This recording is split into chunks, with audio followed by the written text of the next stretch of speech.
Hi students, കഴിഞ്ഞ ക്ലാസ്സിൽ നമ്മൾ ഡിസ്കസ് ചെയ്ത ടോപ്പിക് എന്ന് പറഞ്ഞു കഴിഞ്ഞാൽ എവല്യൂഷൻ ഓഫ് ഓപ്പറേറ്റിംഗ് സിസ്റ്റം ആയിരുന്നു നമ്മൾ കഴിഞ്ഞ ക്ലാസ്സിൽ നമ്മൾ എക്സ്പ്ലെയിൻ ചെയ്തിരുന്നത്. ഇനി നമ്മൾ എക്സ്പ്ലെയിൻ ചെയ്യാൻ പോകുന്ന ടോപ്പിക് എന്ന് പറഞ്ഞു കഴിഞ്ഞാൽ മേജർ അച്ചീവ്മെൻറ്റ്സ് ഓഫ് ഓപ്പറേറ്റിംഗ് സിസ്റ്റമാണ്. ഓപ്പറേറ്റിംഗ് സിസ്റ്റത്തിൻ്റെ മേജറായിട്ടുള്ള achievements എന്തൊക്കെയാണെന്നുള്ളതാണ്. The development of operating system has brought main important achievements that improve computer performance, usability and efficiency. അതായത് കമ്പ്യൂട്ടറിൻ്റെ ഈ ഓപ്പറേറ്റിംഗ് സിസ്റ്റത്തിൻ്റെ മെയിനായിട്ടുള്ള അച്ചീവ്മെൻറ്റ്സ് എന്ന് പറഞ്ഞു കഴിഞ്ഞാൽ നമുക്കറിയാം ആദ്യകാലത്തെ കമ്പ്യൂട്ടറുകളിലൊക്കെ എങ്ങനെയായിരുന്നു എന്നുള്ളതിനെക്കുറിച്ചൊക്കെ നമ്മൾ ഇതിൻ്റെ മുമ്പ് നമ്മൾ ഡിസ്കസ് ചെയ്തു. അപ്പം അന്നത്തെ ഇത് വെച്ചതിന് ശേഷം കമ്പയർ ചെയ്ത് നോക്കുകയാണെങ്കിൽ ഈ ഓപ്പറേറ്റിംഗ് സിസ്റ്റം വന്നതിന് ശേഷം വന്ന മാറ്റങ്ങൾ അല്ലെങ്കിൽ എന്തൊക്കെയാണ് അതിൻ്റെ ഇതെന്നുള്ളത് നമുക്ക് എന്ത് ചെയ്യാം, അതിൻ്റെ ഓപ്പറേറ്റിംഗ് സിസ്റ്റം വന്ന കാര്യങ്ങളൊക്കെ നോക്കുമ്പോൾ തന്നെ നമുക്ക് എന്ത് ചെയ്യും, ആ ചേഞ്ചസ് നോക്കിക്കഴിഞ്ഞാൽ തന്നെ മനസ്സിലാവും. അപ്പോൾ ഇതിന് മെയിനായിട്ട് വന്ന മാറ്റങ്ങൾ എന്ന് പറഞ്ഞു കഴിഞ്ഞാൽ കമ്പ്യൂട്ടറിൻ്റെ പെർഫോമൻസ് തന്നെയാണ്. ഇപ്പോൾ നമുക്കറിയാം ഓരോ കാലഘട്ടത്തിലും കമ്പ്യൂട്ടർ വന്ന സമയത്തിലെ പെർഫോമൻസിൽ ഒരുപാട് മാറ്റങ്ങൾ വന്നു. പണ്ട് പഞ്ചഡ് കാർഡ് യൂസ് ചെയ്തിട്ടായിരുന്നു കൊടുത്തിരുന്നത്. അവിടെ നിന്നൊക്കെ അങ്ങനെ മാറി എന്ത് ചെയ്തു, കൂടുതലായിട്ട് നമുക്ക് എന്ത് ചെയ്യാൻ പറ്റും, കമ്പ്യൂട്ടറിൻ്റെ പെർഫോമൻസ് നമുക്ക് എന്ത് ചെയ്യും, ഒരുപാട് ഇമ്പ്രൂവ് ചെയ്തു. അതുപോലെ തന്നെ കമ്പ്യൂട്ടറിൻ്റെ ഈ ഡിവൈസുകൾ തമ്മിലുള്ള കോർഡിനേഷൻസ്, പ്രോസസ്സിങ് സ്പീഡ്, ഇങ്ങനത്തെ കാര്യങ്ങളിലൊക്കെ എന്തുണ്ട്, ഒരുപാട് ചേഞ്ചസ് കാര്യങ്ങളൊക്കെ എന്ത് ചെയ്യും വന്നു. അതേപോലെ തന്നെ എഫിഷ്യൻസി, ഇങ്ങനത്തെ കാര്യങ്ങളൊക്കെയാണ് വന്നത്. അതിൽ മേജറായിട്ട് പറയുകയാണെന്ന് വെച്ചെങ്കിൽ എന്താണ്, മൾട്ടി പ്രോഗ്രാമിങ്, അതേപോലെ തന്നെ time sharing systems, graphical user interface, അതേപോലെ തന്നെ multi tasking, networking and internet supports, security and protections and mobile and embedded operating system, cloud and visualisation supports. ഇത്രയും കാര്യങ്ങളാണ്. ഇനി ഓരോന്നും നമുക്ക് എന്ത് ചെയ്യാൻ പറ്റും, ഓരോന്നായിട്ട് നമുക്ക് എന്ത് ചെയ്യാൻ പറ്റും, എക്സ്പ്ലെയിൻ ചെയ്യാം. First multi programming. നമുക്കറിയാം മൾട്ടി പ്രോഗ്രാമിംഗ് എന്ന് പറഞ്ഞു കഴിഞ്ഞാൽ എന്താ, allows multiple program to stay in memory at same time. ഒരേ സമയത്ത് എന്ത് ചെയ്യാം, മൾട്ടിപ്പിൾ പ്രോഗ്രാംസ് നമുക്ക് എന്ത് ചെയ്യാൻ പറ്റും, റൺ ചെയ്യാൻ പറ്റും. അതിലൂടെ എന്താണ്, improve the CPU utilization and system efficiency. ഇതിലൂടെ എന്ത് ചെയ്യുക, CPUൻ്റെ യൂട്ടിലൈസേഷനും അതേപോലെ തന്നെ സിസ്റ്റത്തിൻ്റെ എഫിഷ്യൻസിയൊക്കെ എന്ത് ചെയ്തു, ഇമ്പ്രൂവ് ചെയ്തു. മൾട്ടി പ്രോഗ്രാമിംഗ് നമുക്കറിയാം ഒന്നിലധികം പ്രോഗ്രാമുകൾ നമുക്ക് എന്ത് ചെയ്യാൻ പറ്റും, അറ്റ് എ ടൈം നമുക്ക് എന്ത് ചെയ്യാൻ പറ്റും, ഉപയോഗിക്കാൻ പറ്റും. അപ്ലിക്കേഷൻസ്, അതായത് ഇപ്പോൾ നമുക്കൊരു വേർഡ് പ്രോഗ്രാം ചെയ്തുകൊണ്ടിരിക്കുകയാണ്, അത് മിനിമൈസ് ചെയ്തിട്ട് നമുക്ക് എന്ത് ചെയ്യാൻ പറ്റും, ഒരു ബ്രൗസിങ് നമുക്ക് നടത്താം, അതേപോലെ തന്നെ വീഡിയോ എഡിറ്റിംഗ് നടത്താം. ഇതിനൊക്കെ എന്ത് ചെയ്യും, ഓരോന്നിനും ഓരോ സമയമൊക്കെ CPU ടൈം ഷെഡ്യൂളിംഗ് ഒക്കെ വെച്ചിട്ട് അങ്ങനെ കൊടുക്കുകയൊക്കെ ചെയ്യും. എന്നിരുന്നാലും അറ്റ് എ ടൈം നമുക്ക് എന്ത് ചെയ്യാൻ പറ്റും, ഒന്നിലധികം അപ്ലിക്കേഷൻസോ അല്ലെങ്കിൽ പ്രോഗ്രാംസോ നമുക്ക് എന്ത് ചെയ്യാൻ പറ്റും, റൺ ചെയ്യാൻ പറ്റും. ഓക്കെ, അടുത്തതെന്ന് പറഞ്ഞു കഴിഞ്ഞാൽ time sharing systems. Multi users can use the computer simultaneously. At A time നമുക്ക് എന്ത് ചെയ്യാൻ പറ്റും, മൾട്ടി യൂസേഴ്സിന് നമുക്ക് എന്ത് ചെയ്യാൻ പറ്റും, കമ്പ്യൂട്ടർ ഉപയോഗിക്കാൻ പറ്റും. അപ്പോൾ അതിനെന്ത് ചെയ്യുക, ടൈമിനെ ബേസ് ചെയ്തിട്ട് അങ്ങനെ അതെന്ത് ചെയ്യാൻ പ്രൊവൈഡ് ചെയ്യുന്നത്, multi users can use the computer simultaneously provides interactive computing with quick response time.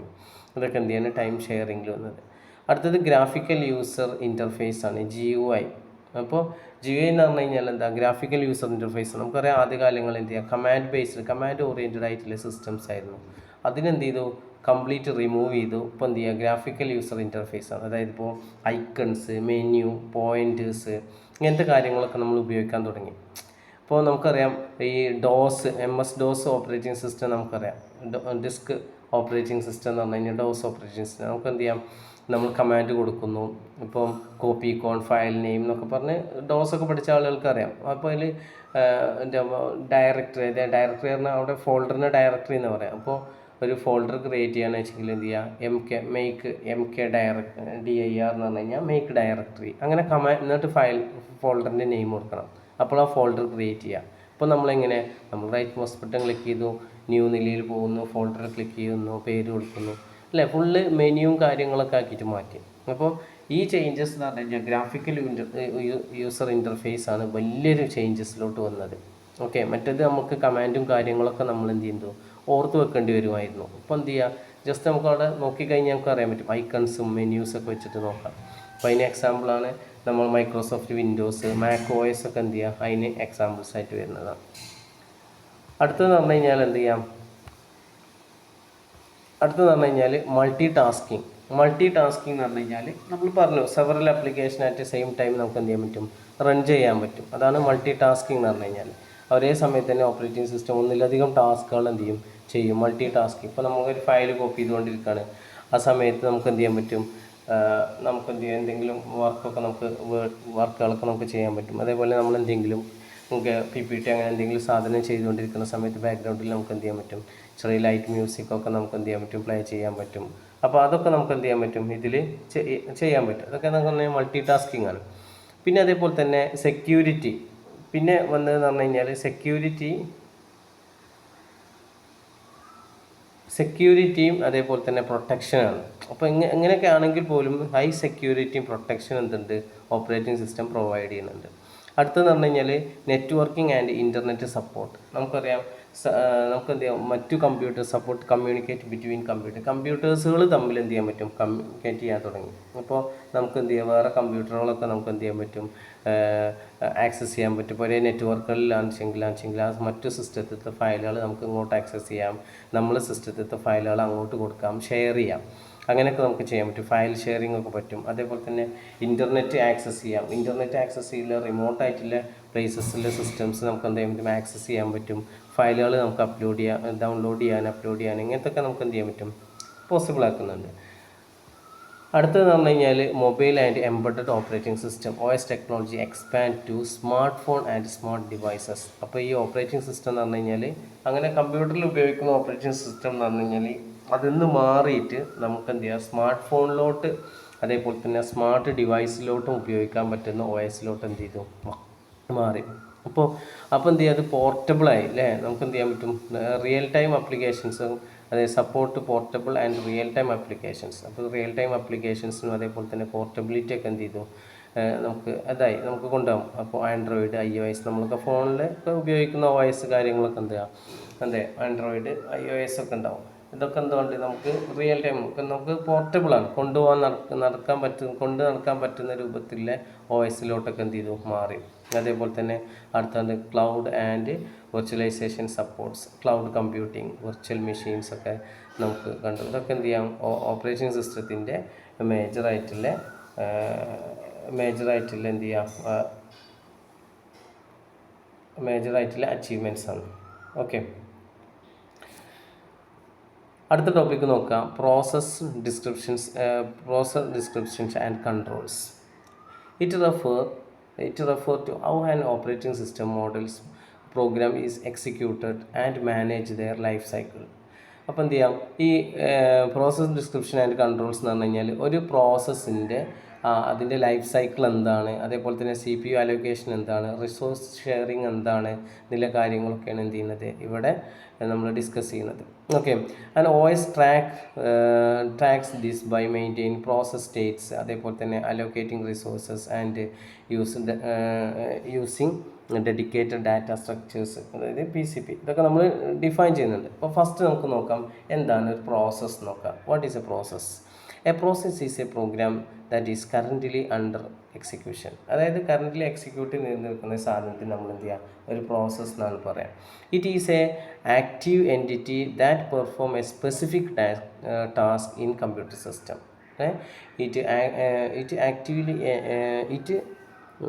Active entity that perform a specific task, ഒരു പർട്ടിക്കുലർ ടാസ്ക്. ഉദാഹരണം പറയുകയെങ്കിൽ നമുക്ക് എന്ത് ചെയ്യാം, ഒരു നെറ്റിൽ ബ്രൗസ് ചെയ്യാം, അതേപോലെ തന്നെ മ്യൂസിക് പ്ലേ ചെയ്യാം, അതേപോലെ തന്നെ ഒരു പൈത്തണിൻ്റെ പ്രോഗ്രാം റൺ ചെയ്യാം. ഇതൊക്കെ എന്ത് ചെയ്യാം, ഇതിനൊക്കെ നമുക്ക് എന്ത് ചെയ്യാം, ഒരു പ്രോസസ്സ് എന്നാണ് പറയാം. അപ്പം ഈ പ്രോസസ്സ് നമ്മൾ ഒന്നുകൂടി പ്രോസസ്സിൻ്റെ ഓരോ ലൈഫ് സൈക്കിളിൻ്റെ ഓരോ സ്റ്റേജസും കാര്യങ്ങളൊക്കെ നമ്മൾ പറയുന്നുണ്ട്. ഈ പ്രോസസ്സ് കുറച്ച് ഇമ്പോർട്ടൻസ് ആയിട്ടുള്ള ടോപ്പിക്കാണ്.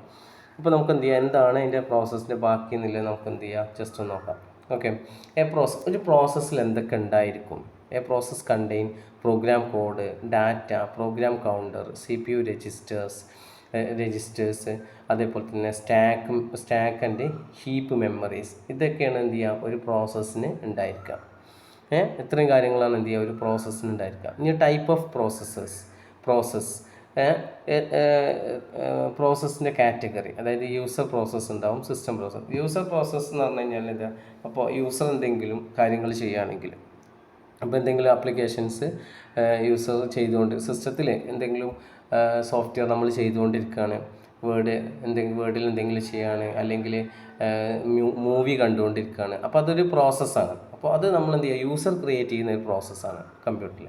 പിന്നെ system process create by the operating system for system related task. ഇപ്പം ബാക്ക്ഗ്രൗണ്ടിൽ ഇതൊന്നും അല്ലാതെ എന്തുണ്ടാവും, ബാക്ക്ഗ്രൗണ്ടിൽ എന്തെങ്കിലുമൊക്കെ നടക്കുന്നുണ്ടാവും, സിസ്റ്റം നടത്തുന്നത്. അതിനെയാണ് എന്ത് ചെയ്യുന്നത്, സിസ്റ്റം പ്രോസസ്സ് എന്ന് പറയാം. ഓക്കെ, അപ്പോൾ രണ്ട് വിധം പ്രോസസ്സാണുള്ളത്, യൂസർ പ്രോസസ്സും സിസ്റ്റം പ്രോസസ്സും. ഓക്കെ, അടുത്ത് നമുക്ക് എന്ത് ചെയ്യാം, പ്രോസസ്സിൻ്റെ സ്റ്റേറ്റ്സ് നോക്കാം. Process states. A process pass through different സ്റ്റേറ്റ്സിലൂടെയാണ് എന്ത് ചെയ്യുക, ഒരു പ്രോസസ്സ് പാസ് ചെയ്യാം. അതിൽ വരുന്നതാണ് new, ready, running, waiting or block, അല്ലെങ്കിൽ അടുത്തത് ടെർമിനേറ്റർ. എന്താണ് ന്യൂ? അപ്പോൾ ഡയഗ്രാം ഇത് ഇമ്പോർട്ടൻ്റ് ആയിട്ടുള്ള ഭാഗമാണ്. ഒരു പ്രോസസ്സിൻ്റെ ലൈഫ് സൈക്കിൾ ചോദിക്കാം. ഓക്കെ, അപ്പം അതേപോലെ പ്രോസസ്സിൻ്റെ സ്റ്റേറ്റ്സ് എന്തൊക്കെയാണെന്നൊക്കെ ചോദിക്കുകയാണെങ്കിൽ ഈ ഡയഗ്രാം വെക്കുന്നത് ഇമ്പോർട്ടൻ്റ് ആണ്. പ്രീവിയസ് ക്വസ്റ്റ്യൻ പേപ്പറിലൊക്കെ ഈ ക്വസ്റ്റ്യൻസ് ചോദിച്ചിട്ടുണ്ട്. ഓക്കെ, അതിൽ ഡയഗ്രാം നോക്കുക. ന്യൂ, റെഡി, അതേപോലെ തന്നെ റണ്ണിങ്, ടെർമിനേറ്റഡ്, അതേപോലെ തന്നെ വെയിറ്റിംഗ്. ന്യൂ എന്ന് പറഞ്ഞു കഴിഞ്ഞാൽ പ്രോസസ് ഈസ് ബീങ് ക്രിയേറ്റഡ്. ഒരു പ്രോസസ്സ് നമ്മൾ ക്രിയേറ്റ് ചെയ്യുന്ന സ്റ്റേജാണ് ന്യൂ എന്ന് പറഞ്ഞത്. അടുത്ത റെഡി എന്ന് പറഞ്ഞു കഴിഞ്ഞാൽ വെയിറ്റിംഗ് ഫോർ CPU അലോക്കേഷൻ. അപ്പോൾ അടുത്ത എന്ത് ചെയ്യണം, ഇനി പ്രോഗ്രാം എന്ത് ചെയ്യണം, എക്സിക്യൂട്ട് ചെയ്യണം, റൺ ചെയ്യണം അല്ലേ. റൺ ചെയ്യാൻ വേണ്ടിയിട്ട് എന്ത് ചെയ്യണം, CPUവിൻ്റെ അലോക്കേഷനെ വെയിറ്റ് ചെയ്ത് നിൽക്കുന്ന ആ സ്റ്റേജിനെ നമ്മൾ എന്ത് പറയുന്നത്, റെഡി എന്ന് പറയുന്നത്. ഓക്കെ, അപ്പോൾ റെഡിയിൽ നിന്ന് എന്ത് ചെയ്താൽ CPU അലോക്കേഷൻസും കാര്യങ്ങളൊക്കെ കഴിഞ്ഞ് കഴിഞ്ഞാൽ അടുത്ത സ്റ്റേജ് എന്ന് പറഞ്ഞു കഴിഞ്ഞാൽ റണ്ണിങ് ആണ്. റണ്ണിങ് എന്ന് പറഞ്ഞു കഴിഞ്ഞാൽ ഇൻസ്ട്രക്ഷൻ ആർ ബീങ് എക്സിക്യൂട്ടഡ്. ഓരോന്നായിട്ട് എന്ത് ചെയ്യുക, എക്സിക്യൂട്ട് ചെയ്തുകൊണ്ടിരിക്കും ഇൻസ്ട്രക്ഷൻസ്. അങ്ങനെ എക്സിക്യൂട്ട് ചെയ്യുന്ന സമയത്ത് ചില സമയങ്ങളിൽ എന്തുണ്ടാവും, നമുക്ക് ചിലപ്പോൾ ഇൻപുട്ട് ആവശ്യമായിട്ട് വരും. ഓക്കെ, ഇൻപുട്ടോ ആവശ്യമായിട്ട് വരും. അല്ലെങ്കിൽ ചിലപ്പോൾ എന്തുണ്ടാവും, ഔട്ട്പുട്ട് പോവുക, എന്നിട്ട് ആ ഔട്ട്പുട്ടിനെ ബേസ് ചെയ്തിട്ട് പിന്നെയും ഇൻപുട്ട് വന്നിട്ട് അങ്ങനെയൊക്കെ എന്ത് ചെയ്യുക, പിന്നീട് അങ്ങനെ ആവശ്യം വരും. അപ്പോൾ കേസ് നോക്കാം, നമുക്ക് എന്ത് ചെയ്യുക, പ്രോഗ്രാം റൺ ചെയ്യുകയാണ്. ഒരു പ്രോഗ്രാം റൺ ചെയ്തു, രണ്ട് നമ്പറിനെ ആഡ് ചെയ്യാൻ ഒരു പ്രോഗ്രാമാണ് നമ്മൾ റൺ ചെയ്യുന്നത്. അപ്പോൾ ന്യൂ കഴിഞ്ഞ്, റെഡി കഴിഞ്ഞു, മെമ്മറി കാര്യങ്ങളൊക്കെ അലൊക്കേഷനൊക്കെ കഴിഞ്ഞ് നേരെ എന്ത് ചെയ്തു, റണ്ണിങ് സ്റ്റേജിലെത്തി പ്രോഗ്രാം റൺ ചെയ്തുകൊണ്ടിരിക്കുക. ഫസ്റ്റ് ചോദിക്കാണ് എൻ്റർ എ നമ്പർ. അപ്പോൾ എന്ത് ചെയ്യും, ആ ഒരു സ്റ്റേജ് അവിടെ നമ്മൾ എന്ത് ചെയ്യും, നേരെ വെയിറ്റിംഗ് സ്റ്റേജിൽ കിടക്കും. മനസ്സിലായി? അപ്പോൾ നമുക്ക് എന്ത് ചെയ്യുക, ഫസ്റ്റ് നമ്പർ എൻ്റർ ചെയ്ത് കഴിഞ്ഞാൽ അവിടുന്ന് വീണ്ടും എന്ത് ചെയ്യും, മുകൾക്ക് വന്നതിന് ശേഷം റണ്ണിങ് സ്റ്റേജിലോട്ട് പോകും. റെഡിയിൽ വന്നിട്ട് റണ്ണിങ് സ്റ്റേജ് പോകും. അപ്പോൾ അത് റീഡ് ചെയ്യും. പിന്നെ അടുത്ത് വീണ്ടും എൻ്റർ സെക്കൻഡ് നമ്പർ, അപ്പോൾ വീണ്ടും വെയിറ്റിംഗ് സ്റ്റേജിൽ പോകും. എന്നിട്ട് വീണ്ടും എന്ത് ചെയ്യുക, അതും എൻ്റർ ചെയ്ത് കഴിഞ്ഞ ശേഷം പിന്നെ റൺ ചെയ്ത് അപ്പം രണ്ട് നമ്പർ റീഡ് ചെയ്ത് കഴിഞ്ഞു. ഇനി അത് കാൽക്കുലേഷൻ കഴിഞ്ഞിട്ട് റിസൾട്ട് നമുക്ക് എന്ത് ചെയ്യും, പ്രിൻറ്റ് ചെയ്ത് കാണിക്കുന്നു. എന്ത് ചെയ്യുക, പ്രോഗ്രാം ടെർമിനേറ്റ് ചെയ്ത് പോകുന്നു. ഇതാണ് അതിൻ്റെ സ്റ്റേജ്. ഇനി ചില സാഹചര്യങ്ങൾ എന്തുണ്ടാവും, ബ്ലോക്ക് ചെയ്യും.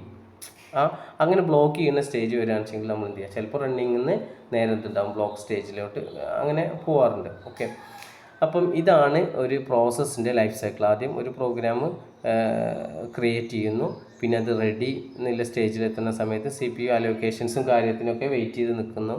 അപ്പോൾ എന്ത് ചെയ്യുക, അതിന് വെയിറ്റ് ചെയ്യുന്നു. അത് കഴിഞ്ഞ ശേഷം റണ്ണിങ് സ്റ്റേജിലോട്ട് പോകുന്നു. റണ്ണിങ് സ്റ്റേജിൽ എത്തിക്കഴിഞ്ഞതിന് ശേഷം എന്ത് ചെയ്യുക, നമുക്ക് എന്തെങ്കിലും ഇൻപുട്ട് ആവശ്യമുണ്ട് വെച്ചെങ്കിൽ വെയിറ്റിംഗ് സ്റ്റേജിലോട്ട് പോകുന്നു. അങ്ങനത്തെ ആവശ്യങ്ങൾക്ക് IO ഓർ ഇവൻറ്റ് കംപ്ലീഷൻസിന് വേറെ എന്തെങ്കിലും ടാസ്കിന് വേണ്ടിയിട്ട് വെയിറ്റ് ചെയ്യുന്ന സമയത്ത് വെയിറ്റിംഗ് സ്റ്റേജിൽ പോകും. പിന്നെ അവിടുന്ന് എന്ത് ചെയ്യും, വീണ്ടും റെഡിയിൽ വന്നതിന് ശേഷം എന്ത് ചെയ്തു, കമ്പൈൽ ചെയ്തിട്ട് പോകുന്നു. പിന്നെ അതേപോലെ തന്നെ എന്ത് ചെയ്യുക, എക്സിക്യൂഷൻ കഴിഞ്ഞ് കഴിഞ്ഞാൽ ടെർമിനേറ്റ് ചെയ്ത് പോകുന്നു. ഇത് വളരെ ഇമ്പോർട്ടൻ്റ് ആയിട്ടുള്ളൊരു ഇതാണ്, എന്ത് ചെയ്യണം, പഠിക്കണം. ഓക്കെ, അടുത്ത ഇന്നത്തെ നമുക്ക് ലാസ്റ്റ് ടോപ്പിക് പറഞ്ഞു കഴിഞ്ഞാൽ പ്രോസസ് കൺട്രോൾ ബ്ലോക്സ് ആണ്, PCB. A process control blocks is a data structure used by the operating system to keep track of process information and manage execution. അതായത് നമ്മൾ പ്രോസസ്സിൻ്റെ ഇൻഫർമേഷൻ ട്രാക്ക് ചെയ്യാനും അതായത് അതിൻ്റെ മാനേജ് ചെയ്യാനും വേണ്ടിയിട്ട്, എക്സിക്യൂഷനെ മാനേജ് ചെയ്യാനും വേണ്ടിയിട്ട് ഉള്ള ഡാറ്റ സ്ട്രക്ചർ പാർട്ടാണ് എന്ത് ചെയ്യുന്നത്, PCB പറഞ്ഞത്. It help the OS monitor and control process execution. ഇതെന്ത് ചെയ്യും, OSന് എന്ത് ചെയ്യുക, മോണിറ്റർ ചെയ്യാനും അതേപോലെ തന്നെ പ്രോസസ്സിനെ കൺട്രോൾ ചെയ്യാനും എന്ത് ചെയ്യും, സഹായിക്കും. Each process of A given unique process ID, അത് PID എന്നാണ് പറയുക. പ്രോസസ് ID ഉണ്ടാവും ഫോർ ഐഡൻറ്റിഫിക്കേഷൻ. ഓരോ പ്രോസസ്സിനെ ഐഡൻറ്റിഫൈ ചെയ്യാൻ വേണ്ടിയിട്ട് എന്തുണ്ടാവും, ഒരു പ്രോസസ് ID ഉണ്ടാവും. The PCB store details such as process state, program counter, stack pointer, open files and scheduling information. ഇത്രയും കാര്യങ്ങളാണ് എന്ത് ചെയ്യുക, ഒരു PCBയിൽ സ്റ്റോർ ചെയ്ത് വെക്കുക. Okay. During the state statements O S updates the P C P with latest execution data. അപ്പോൾ execution നടന്നുകൊണ്ടിരിക്കുന്ന സമയത്ത് എന്ത് ചെയ്യുക, അതിൽ വരുന്ന ചേഞ്ചസ്, ലേറ്റസ്റ്റ് ആയിട്ടുള്ള ചേഞ്ചസ് എന്തുണ്ടാവും, പി സി പി അപ്ഡേറ്റ് ചെയ്തുകൊണ്ടിരിക്കും. It also include register values, C P U quantum and process priority. Okay. അപ്പോൾ എന്തുണ്ടാവും, ഇതിലെന്തുണ്ടാവും, ഈ രജിസ്റ്റർ വാല്യൂസ് ഇങ്ങനത്തെ കാര്യങ്ങളൊക്കെ ഉണ്ടായിരിക്കും. അതേപോലെ തന്നെ പ്രയോറിറ്റി ഇങ്ങനത്തെ കാര്യങ്ങളൊക്കെ അതിലുണ്ടായിരിക്കും. The process table is an array of P C P that maintain the information for all active process. അപ്പോൾ ഇതിൽ എന്തുണ്ടാവും, ഒരു പ്രോസസ് ടേബിൾ എന്ന് പറഞ്ഞ സംഭവമുണ്ട്. ഈസ് ആൻ അറേ, അതൊരു അറേയാണ് മെയിൻറ്റെയിൻ ചെയ്യുന്നത്. എന്ത് ചെയ്യാം, ആക്റ്റീവ് ആയിട്ടുള്ള പ്രോസസ്സിൻ്റെ ഓൾ ഇൻഫർമേഷൻസും കാര്യങ്ങളൊക്കെ മെയിൻറ്റെയിൻ ചെയ്യുന്നത് എന്ത് ചെയ്യുക, ഈ പ്രോസസ് ടേബിളിലാണ്. ഇതാണ് ഒരു പി സി. ഇതും ചിലപ്പം ചോദിച്ചേക്കാം. അപ്പോൾ എന്ത് ചെയ്യാം, ഒന്ന് നോക്കുക, കാര്യമായിട്ടൊന്നുമില്ലല്ലോ, എന്താണെന്നുള്ളത് എന്ത് ചെയ്യാം, ഒന്ന് ഓർത്ത് വെച്ചാൽ മതി. ഇതില്ല മെയിനായിട്ടുള്ള പോയിന്റുകളും കാര്യങ്ങളൊക്കെ എന്ത് ചെയ്താൽ മതി, ഒന്ന് ഫോക്കസ് ചെയ്ത് വെച്ചാൽ മതി. ഓക്കെ. അപ്പോൾ നമുക്ക് എന്ത് ചെയ്യാം, ഇനി ബാക്കി ടോപ്പിക്ക് നമുക്ക് അടുത്ത ക്ലാസ്സിൽ നമുക്ക് എന്ത് ചെയ്യാം, ഡിസ്കസ് ചെയ്യാം. Okay, thank you.